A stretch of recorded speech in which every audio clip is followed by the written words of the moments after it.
Assalamualaikum warahmatullahi wabarakatuh. Kembali lagi bersama saya di channel Wiwa AI. Pada kesempatan kali ini saya akan memberikan sebuah contoh video bagaimana cara menyusun SKP di PMM atau SKP terbaru ya untuk tahun 2024 menggunakan PMM ya. Ini saya khususkan untuk guru-guru PJOK ya, biar mempunyai gambaran atau referensi ketika mau menyusun sebuah SKP di PMM, karena ini merupakan hal yang baru ya untuk guru-guru. Nah, langsung saja yang pertama kita buka saja Google ya. Lalu klik saja guru kemendikbud.go.id, ini langsung login saja karena saya sudah login otomatis ya ini ya. Nah, ini login aja. Lalu tampilannya seperti ini ya. Ya, tampilannya seperti ini. Pilih pengelolaan kinerja, klik. Buka sistem di komputer atau laptop. Tampilan sistem paling baik dilihat lewat komputer atau laptop. Klik saja tetap di sini. Nah, seperti ini tampilannya ya. Pengelolaan kinerja guru ya. Karena di sini jika kalian belum mulai sama sekali, di sini yang biru ini, tulisan biru ini biasa ada kata mulai. Nah, kalian silakan klik saja mulai. Nanti akan muncul pop up ya, akan muncul pop up di sini. Identitas kalian dari nama, NIP dan lain-lain. Nah, itu kalian cermati. Jika sudah benar, klik OK. Nanti akan muncul lagi keterangan untuk memastikan lagi. Nah, kalian klik saja OK. Nah, setelah itu baru muncul seperti ini. Selanjutnya, lanjutkan rencana kinerja ini ya. Klik saja. Di bagian sini nanti ada. Klik. Nah, perencanaan ini ya. Ini adalah Januari sampai Juni ya. Karena SKP tahun ini hanya dibagi menjadi 2 ya, dari Januari sampai Juni, Juli sampai Desember. Nah, untuk mempersingkat ini ya, kalian bisa pilih yang direkomendasikan ini. Nah, ini hasil dari rapot pendidikan sekolah kalian, sekolah masing-masing ya. Atau jika ini hanya kelihatan 3, kita masih bisa klik tampilkan indikator yang lain. Nah, kalau di sini saya ya, dimensi manajemen kelas untuk penerapan disiplin positif sudah baik. Keteraturan suasana kelas sudah baik, umpan balik konstruksi sudah baik, dukungan psikologi dimensinya ini ya, kalian ini udah hijau ini, jadi tidak perlu. Yang direkomendasikan untuk saya ini hanya ada 3, dan di setiap akun ini akan berbeda-beda ya, jadi silakan pilih saja salah satu ya, yang karena yang masih merah ini yang direkomendasikan ini. Nah, ini silakan pilih salah satu. Jika kalian ingin melihat raport pendidikan kalian, satuan pendidikan kalian, bisa klik sini, klik. Nah, manajemen kelas saya sudah baik, di tempat saya sudah baik, dukungan psikologi sudah baik. Nah, hanya metode pembelajaran ini yang masih kurang ya.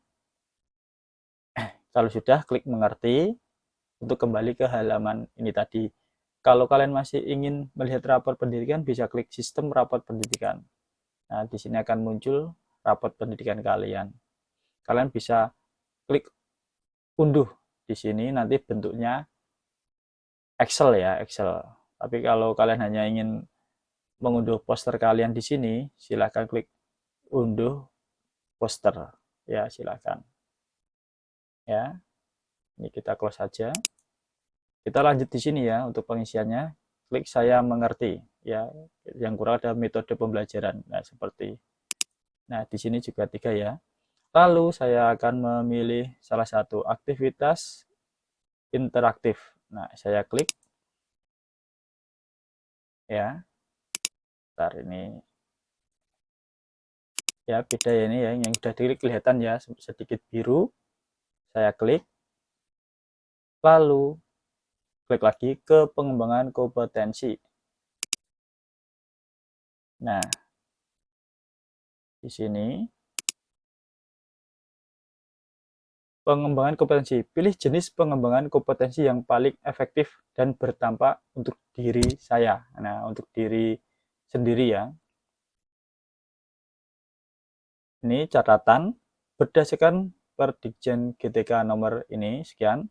1. Anda diharuskan memiliki minimal 32 poin per semester. Jadi 6 bulan ya untuk memenuhi ekspektasi atasan. Nah, atasan kita adalah kepala sekolah. Jika kurang, mohon diskusikan dengan atasan Anda. Jika lebih, ekspektasi atasan akan semakin lebih baik. Nah, jika bisa, diusahakan ini lebih dari 32 poin ya. Minimal ya 32 poin. 3. Pilihan rencana hasil kerja atau biasa disingkat RHK memiliki poin yang berbeda-beda berdasarkan tingkat keterlibatan dan dampaknya. Nah, ini saya contohkan ya.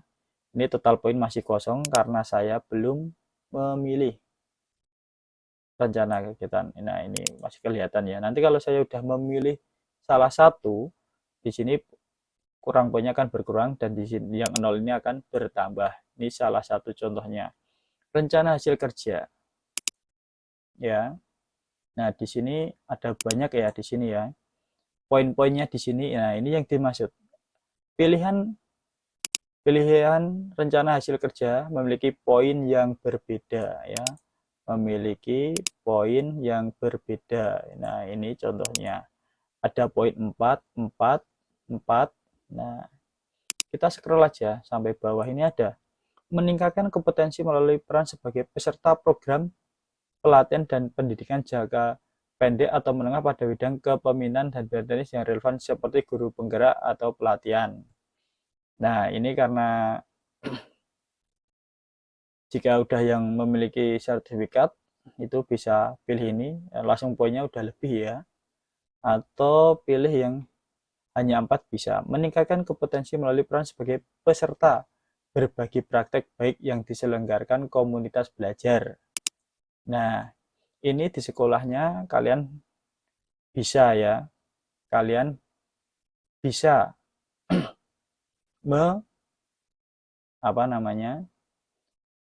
mempraktekannya karena sekarang sudah di sekolah itu sudah banyak yang memiliki ya rombel atau rombongan belajar atau komunitas belajar atau komunitas praktisi. Nah, kegiatan kalau ini kan satu kegiatan 4. Nah, kalau mau jadi 8, kalian berarti 2 kegiatan. Nah, atau kalau mau jadi 12 berarti 3 kegiatan. Jadi ini kalian harus berbagi ya, berbagi praktek baik seperti itu. Ya, ini sebagai contoh saja saya mau milih yang meningkatkan kompetensi diri melalui penelaah aksi nyata, karena belum ya. Meningkatkan kompetensi melalui peran penelaah cerita, belum. Meningkatkan kompetensi melalui peran sebagai penelaah lagi, ini bukan. Kita cari yang meningkatkan kompetensi melalui peran sebagai narasumber, juga belum. Meningkatkan kompetensi melalui peran sebagai peserta pelatihan mandiri sesuai model kompetensi guru. Nah, ini bisa ya sebagai peserta pelatihan mandiri ya, klik saja. Sertifikat topik ya, kita 2 saja jadi udah 16 ya. Ini 16, masih kurang 16 lagi. Kita bisa melakukan tambah di sini ya, klik tambah. Kita cari lagi. 12 poin ini apa ini? Meningkatkan profesional peran sebagai coach, mentor, fasilitator atau pengajar praktek dalam kegiatan pengembangan kompetensi pada guru kepala sekolah.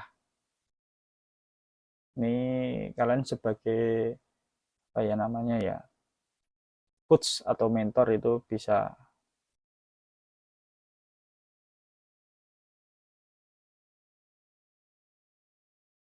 Meningkatkan kompetensi melalui peran sebagai penyusun cerita. Belum. Meningkatkan kompetensi melalui peran sebagai penggerak komunitas belajar dengan mengadakan minimal 3 kegiatan berbagi praktek baik. Nah, ini kalian bisa jadi apa? Apa namanya? Kalian bisa melakukannya, meningkatkan kompetensi melalui peran sebagai penggerak komunitas. Jadi kalian bisa menjadi narasumber di situ, itu bisa ya di sini. Nah, ini sudah lebih ini ya di sini. Kalau saya untuk memotivasi saya agar lulus, saya mau milih yang ini ya. Nah, karena tahun ini saya masih mengikuti CGP, jadi mohon doanya bisa lulus ya. Ini semester ini ya, karena selesai semester ini. Nah, kalau sudah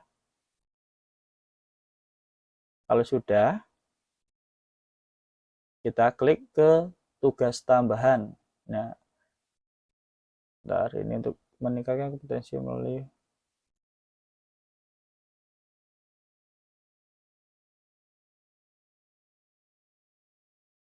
ini, saya klik ke tugas tambahan ya. Klik. Nah, tugas tambahan di sini kita baca dulu ya. Pilih sesuai surat keputusan yang diberikan oleh atasan atau jenjang satuan pendidikan Anda. Anda juga dapat berdiskusi dengan atasan terkait pilihan. Berdasarkan peraturan yang berlaku, jika tugas yang diberikan kepada Anda tidak termasuk dalam tugas tambahan di sini, maka Anda dapat melewati pengisian. Nah, kalau saya, ini saya lewati saja, karena saya tidak mendapatkan SK tambahan. Ya, ini untuk SMP, karena saya SD, semua jenjang menikahkan kerja satuan tugas tambahan sebagai pendidik menyelenggarakan pendidikan inklusif. Saya tidak ya. Kalau saya ini saya kosongi, saya lanjut saja ke perilaku kerja ya. Klik ya. Ini adalah untuk masing-masing aspek, pilih satu yang Anda ingin prioritaskan di semester ini. Jika kalian masih bingung, silakan klik saja selengkapnya. Nah, ini contoh-contohnya. Prioritas ya, ini indikatornya. Berorientasi pelayanan, indikator pelayanan, memahami kebutuhan peserta didik dan berusaha memenuhinya.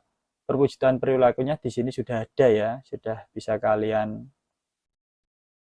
lihat juga ya. Nih, jadi kita hanya tinggal memilih ya, kita tidak perlu copy paste di sini, tapi ini sudah ada. Kita pilih ya, berorientasi pelayanan, otomatis di sini nih ya, memahami kebutuhan peserta didik.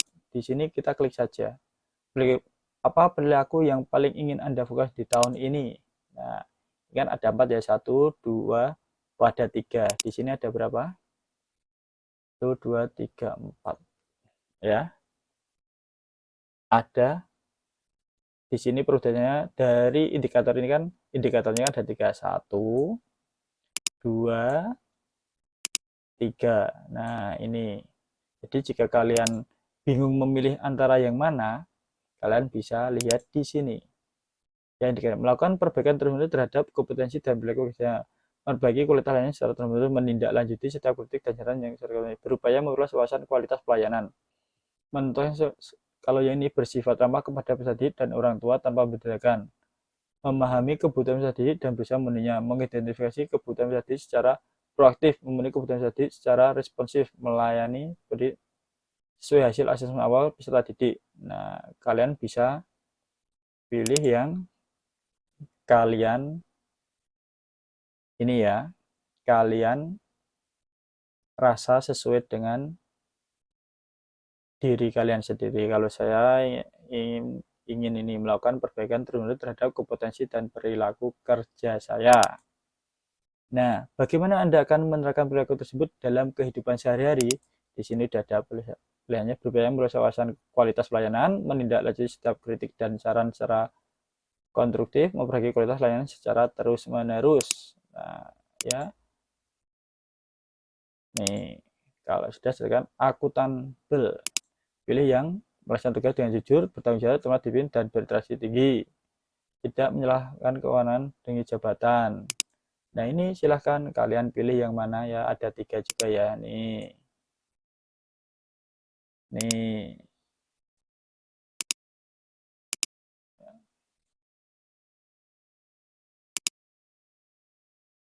Ya, saya pilihin aja. Tidak menyalahkan kewenangan jabatan demi keuntungan pribadi.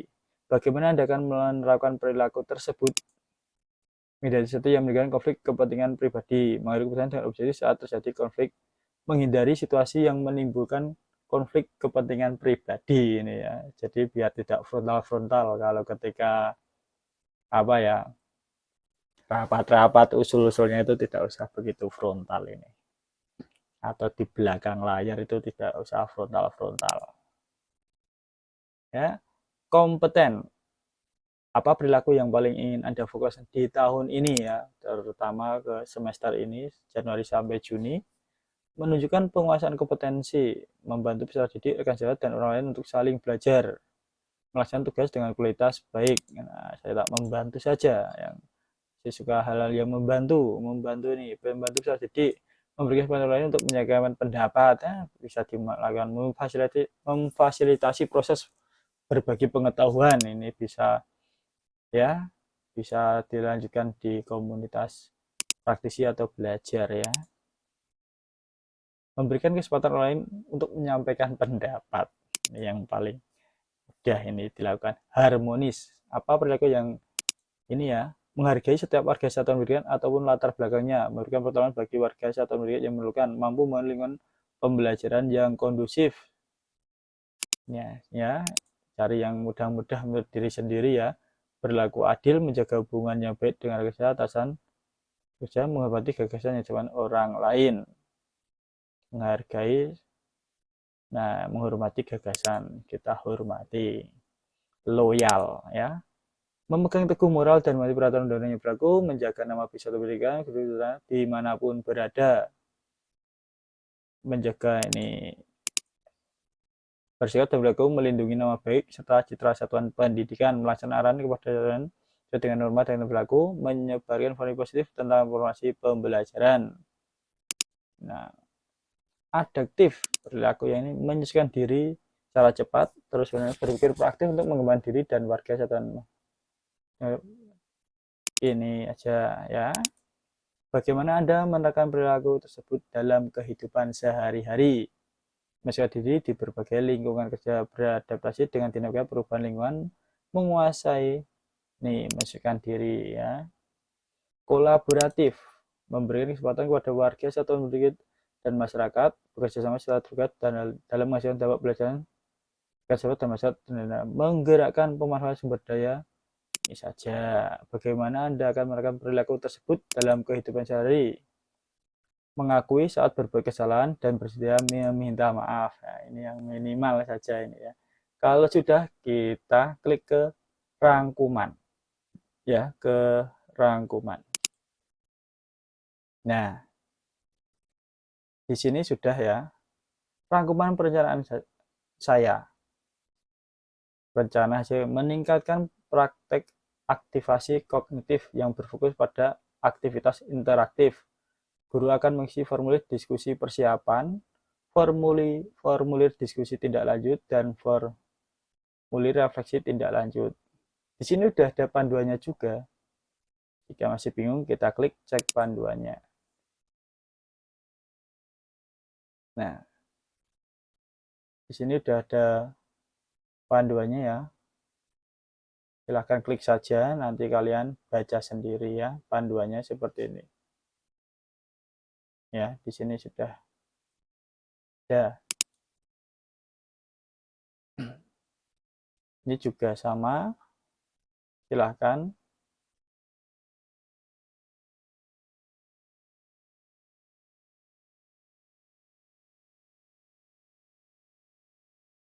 Ya, ini sudah.